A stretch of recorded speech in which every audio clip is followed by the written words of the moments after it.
अवधेश जी, आप कब से मार्केट में ट्रेडिंग में कब से काम कर रहे हैं? 2013 से मैं हूँ। 2013 से लगभग 12 साल हो गए। Yes yes. अभी की जो स्थिति है उसमें कैसे देखते हैं, क्या कहेंगे? सर देखिए, ये इस टाइप की अप एंड डाउन्स मार्केट है, मार्केट में आते रहते हैं, तो उसमें ऐसी कोई पैनिक होने की ज़रूरत नहीं है।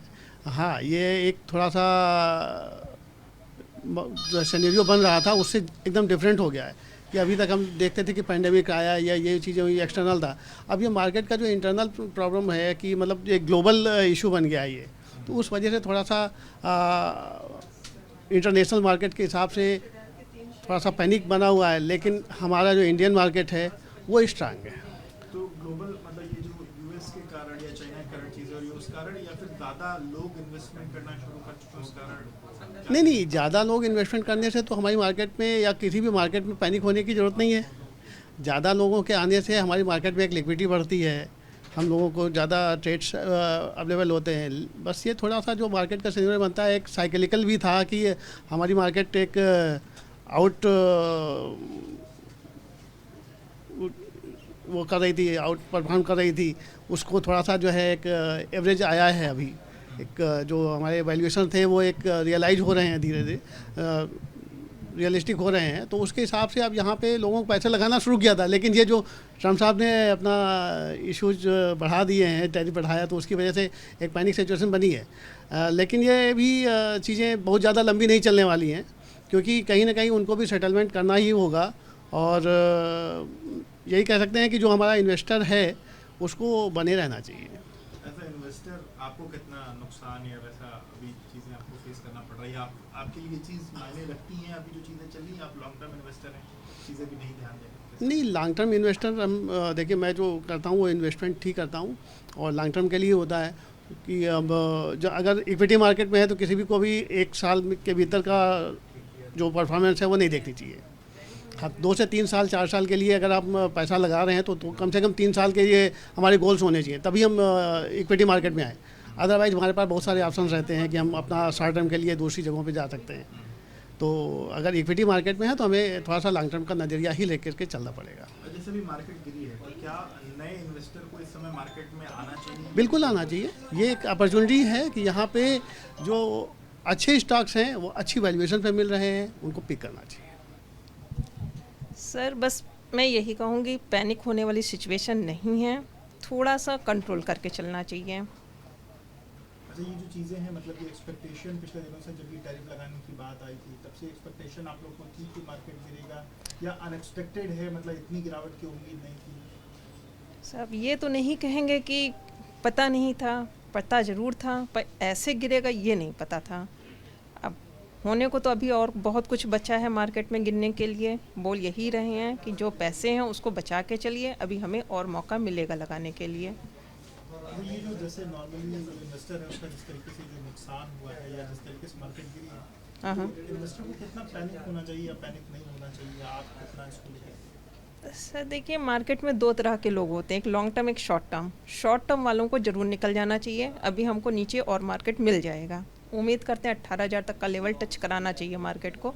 अगर नहीं भी कराता तो 20 के लेवल पे वो लाएंगे, ज़रूर लाएंगे, तो वहाँ पे उनको फिर से एंट्री कर लेना चाहिए। और लॉन्ग टर्म वालों को हर गिरावट पे 10% खरीदारी कर लेनी चाहिए। मार्केट में तो मैं 2008 से हूँ। 2008 ये जो अभी की स्थिति है, मतलब ये बीच में और कितनी बार आपको देखने को मिली 2008 से, ये जो लगभग 17 साल का समय है? हाँ, इसमें काफ़ी बीच बीच में ऐसे आते हैं, करेक्शंस भी आते हैं और फाइनेंशियल क्राइसिस भी आती है, रिसेशन भी आया। अब इस समय क्या है कि देखिए, थोड़ा ग्लोबल तो चल ही रहा है और बाकी ये कि लॉन्ग टर्म वालों को तो परचेजिंग करनी चाहिए मेरे हिसाब से। जो फंडामेंटल मजबूत स्टॉक्स हैं उनको बाई करना चाहिए। तो आप परचेजिंग करना शुरू कर बिल्कुल करेंगे, परचेजिंग ज़रूर करेंगे, क्योंकि देखिए लॉन्ग टर्म के वालों को कोई दिक्कत नहीं है। फंडामेंटल मजबूत अगर लेता है स्टॉक, लॉन्ग टर्म के लिए लेता है तो कोई दिक्कत नहीं है। अब बाकी जैसे अभी इस समय जैसे लोग म्यूचुअल फंड में लिए हैं तो उस पर भी इम्पैक्ट आ ही रहा है कुछ ना कुछ। लेकिन अगर जिन्होंने 3 साल से ऊपर का ओरिजिन रखा हुआ, 5 साल 7 साल, तो वो प्लस में रहेंगे। और देखिए ऐसा है ना, बैंक एफडी में अगर आपको कितने % मिलता है, मैक्सिमम सीनियर सिटीजन को कितने 9% 8% मिलता है, प्राइवेट वाले 9% देते हैं। लेकिन यहाँ तो आपको ओवरऑल यील्ड जो है 15% की मिल ही जाएगी अगर आप लॉन्ग टर्म में चलेंगे तो वो नहीं। हाँ, ये ज़रूर जो ट्रेडर हैं, ट्रेडर के लिए तो फिर मार्केट रोज़ एक जैसा है। आइए मार्केट में इंटर करिए, निकल जाइए, प्लस माइनस जो हो उसी दिन सौदा काट दीजिए, ये है साहब। आपके लिए जो मार्केट नीचे गिरा, कितना नुकसान आपको अपने लिए लगता है या कोई नुकसान? नहीं, नुकसान नहीं, नुकसान इसमें कुछ नहीं है। आप बल्कि जो स्टॉक्स आपके पास हैं उनमें आप एवरेजिंग भी कर सकते हैं। अगर एक मान लीजिए 20% नीचे जा रहा है, अब ये 2% 3% पे एवरेजिंग करने का कोई मतलब नहीं है, लेकिन अगर 15% सुपर मार्केट नीचे जा रहा है, आपका स्टॉक जा रहा है, तो आप एवरेज करिए। अच्छे स्टॉक हैं तो लेटर सूनर वो जाएंगे ज़रूर ऊपर, बिल्कुल। और नए इन्वेस्टर्स को भी इस समय मार्केट में आना चाहिए या फिर रुकना चाहिए अभी मार्केट? नए इन्वेस्टर्स को एक साथ सारे पैसे नहीं लगाने चाहिए। मतलब जैसे 25% लगा लें, जैसे 100 रुपये लगाने हैं, 25 रुपये लगा दें, फिर 3-4 जो है कम से कम 3 स्टेप में लगाएं पैसे, क्योंकि अभी मार्केट थोड़ी सी नीचे जा सकती है। जो भी ग्लोबल चल रहा है तो इसमें मार्केट थोड़ी बहुत हो सकता है 21,500 तक जा सकती है, ऐसे जा सकती है। हाँ, तकरीबन मुझे जो है लगभग 12 साल हो रहे हैं इसमें ट्रेडिंग करते हुए मार्केट में। हाँ, अपने लिए भी करता हूँ, जो साथ के रहते हैं उनके लिए भी ट्रेड करता हूँ चीज़ें। स्थितियाँ दिख रही हैं, ये मतलब इसको क्या थोड़ा झटका लगा है या मतलब नहीं, मार्केट में तो देखिए अमूमन कुछ नया नहीं हुआ है। 2007 में भी आप देखेंगे ऐसे ही रहा है। फिर 2008 में जो है एक कांग्रेस की सरकार बनती है, उसमें अपर सर्किट लग जाता है, मार्केट जस्ट डबल हो जाके खड़ी हो जाती है। तो जितना भी युवा है आप देखिए कितना दिलचस्पी ले रहा है। पहले शेयर मार्केट के बारे में बहुत रेयर हुआ करता था, आप फिल्मों में देख लीजिए, दिखाया करते थे कि एक पेपर्स वाइज हुआ करता था, लॉट होते थे, शेयर्स होते थे। तो अब तो आपको देखो कितना इजी कर दिया है सब करने के लिए। आप खुद भी रीड्स कर सकते हैं मार्केट को, और मार्केट में इतना कोई हौच पौच नहीं होता। जैसे मार्केट में गिरा, एकदम से भगदड़ मच गई कि मार्केट गिर गया, मार्केट गिर गया। जैसे कि अभी सर भी बोल रहे थे कि आपको एक साथ अमाउंट मार्केट में नहीं इन्वेस्ट करना चाहिए, आपको मार्केट का थोड़ा सी वेट करना चाहिए। मार्केट बढ़ता है फिर एकदम से जो है थोड़ा सी डाउनफॉल होता है, फिर वहाँ पे आप परचेस करें। मतलब ओवरऑल आपको एवरेजिंग करके चलना चाहिए। तो मुझे नहीं लगता कि मार्केट्स में किसी का नुकसान होगा। और नए इन्वेस्टर को भी इस समय आना चाहिए? नहीं, बिल्कुल डेफिनेटली नए इन्वेस्टर को जो है इन्वेस्ट करना चाहिए था। एक अच्छा प्लेटफॉर्म है यहाँ पे। अगर आप इसको मार्केट को रीड करेंगे, आप कोई भी चीज़ देख लीजिए, कोई भी चीज़ देख लीजिए, आज की डेट से अगर कोई चीज़ देखेंगे, कोई भी चीज़ घटी नहीं है, हमेशा बढ़ी है चीज़ में। अब ये आपके ऊपर होता है कि आप एक साथ मार्केट के अंदर पैसा लगा के बहुत ज़्यादा प्रॉफिट कमा लें, या आप पेशेंस रखें, 1-2 साल का ले जाएं। अगर लंबे टाइम का आपका इन्वेस्टमेंट का नज़रिया है तो मुझे नहीं लगता कि आपका नुकसान होगा। एज इन्वेस्टर आपकी बात करूँ, आपको इधर मार्केट गिरी तो क्या नुकसान आपको फेस करना पड़ा या उस नुकसान को आप नहीं देख रहे?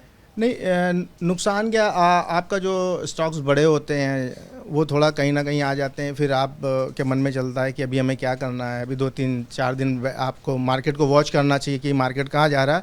फिर से एक नई बाइंग करिए आप उसको, फिर से आपका जो है उसी रेट से आ जाएगा, एवरेज हो जाएगा। आप फिर जो स्टॉक्स लिए हैं आप चाहे उनको होल्ड करिए या आप बेच दीजिए। जहाँ पे आपका प्रॉफिट हो रहा तो प्रॉफिट भी निकालना ज़रूरी है। ऐसा नहीं उसको लार्ज प्रॉफिट के उसमें रखें कि हम जो ट्रेडर्स करते हैं कि नहीं यार एकदम से पैसा मार्केट के अंदर बल्क में लगा दिया और अपना प्रॉफिट निकाल लिया, तो वहाँ भी छोटा इन्वेस्टर फंस जाता है, क्योंकि वो बल्क में डील हो रही होती है। जब स्टॉक बढ़ता है तो कहीं ना कहीं फ्लैश होता है, हम टीवी पे देख रहे होते हैं या हम टर्मिनल पे बैठे होते हैं, एकदम से होता है यार स्टॉक तो एकदम से 50 रुपये 100 रुपये भाग गया है। तो उस भगदड़ में ना जाएं, उसको ये देखें कि चल कैसे रहा स्टॉक, कल उसका क्या था, उसको रीड्स करें कि पहले क्या इसका था, आज अचानक से ऐसा क्या हुआ कि भाग गया। तो उसमें ट्रेडर्स का खेल होता है, वो बल्क में पैसा इन्वेस्ट करते हैं, और छोटा जो होता है वो उसमें देख के उन्हीं के साथ जो है एंट्री कर लेता है। तो बड़ा ट्रेडर तो अपना लेके निकल जाता है, जो इन्वेस्टर होता है वो फंस जाता है। तो स्टॉक्स को भी वॉच करना बहुत ज़रूरी है कि किस स्टॉक्स में हमें जाना चाहिए, किसका जो है क्वार्टरली रिजल्ट अच्छा आ रहा है और लॉन्ग टर्म के लिए अच्छा होगा। हमें कम प्रॉफिट हो लेकिन ऐसा हो कि हम जब हमें ज़रूरत हो तो हम उसको जो है बेच सकें। देखिए बेसिकली मार्केट क्या है, मार्केट तो कभी गिरता है कभी बढ़ता है, होता रहता है। बट इधर क्या हो गया है, इधर एक हफ्ते में जो ज़्यादा बाज़ार में स्टॉक मार्केट की बात करें तो अनसर्टनिटी बहुत है। अनसर्टनिटी क्यों है, जैसा आप देख रहे होंगे ट्रंप साहब हैं अमेरिका में के जो अभी प्रेसिडेंट साहब आए हैं, वो टैरिफ वॉर चला रहे हैं। टैरिफ चल रहा है आज की डेट में कि आप किसी पे टैरिफ लगाओगे देश पे तो आप पे भी कोई टैरिफ लगाएगा। वो ये चीज़ सोच नहीं रहे हैं, तो उसकी वजह से अमेरिका में तो इन्फ्लेशन आउट ऑफ कंट्रोल है ही। तो उन्होंने अभी क्या किया, जैसे इंडिया और चाइना पे भी जो उन्होंने बोला था लास्ट 1 मंथ बैक कि मैं टैरिफ लगाऊंगा 2 अप्रैल 3 अप्रैल को, एज यूजुअल वो अपने स्टेटमेंट पे रहे और 26% के आसपास का उन्होंने टैरिफ अनाउंस कर दिया। तो जब 26% का जब टैरिफ अनाउंस किया तो ऑब्वियसली मार्केट में सेलिंग आएगी। तो मार्केट में जब सेलिंग आई तो स्टॉक मार्केट क्रैश हुआ, 2 से 3% गिरा, उधर चांदी भी गिरी, सोना भी गिरा, क्रूड भी गिरा। ओवरऑल अभी तक ऐसा कभी नहीं हुआ कि सारे सेक्टर एक साथ गिरे, कोलैप्स करें। होता क्या था, कभी क्रूड गिर रहा है तो सिल्वर बढ़ता था, गोल्ड बढ़ता था, स्टॉक मार्केट बढ़ता था, स्टॉक मार्केट गिरा तो चांदी सोना बढ़ता था। बट अभी क्या है, सब कुछ नीचे आ गया है। ओवरऑल ऐसा डर लग रहा है कि मंदी का माहौल आ गया है। ये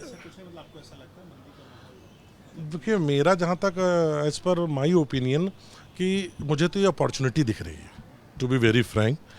इन्वेस्टर जो फ्रेश इन्वेस्टर हैं थोड़ा सा वेट करें। बाज़ार में टैरिफ वार ओवर हो जाएगा any time. You know very well, Trump साहब कभी बोलते हैं मैं टैरिफ लगाऊंगा, कभी हटा देते हैं, यू नो वेरी वेल। तो बाज़ार में अभी कोई बहुत नेगेटिविटी नहीं है, ये इसको एज ए अपॉर्चुनिटी लेना चाहिए। जैसे सिल्वर 1 लाख जा करके अभी 88,000 आ गई, गोल्ड 94 जा करके लगभग 88 के आसपास आ गया है।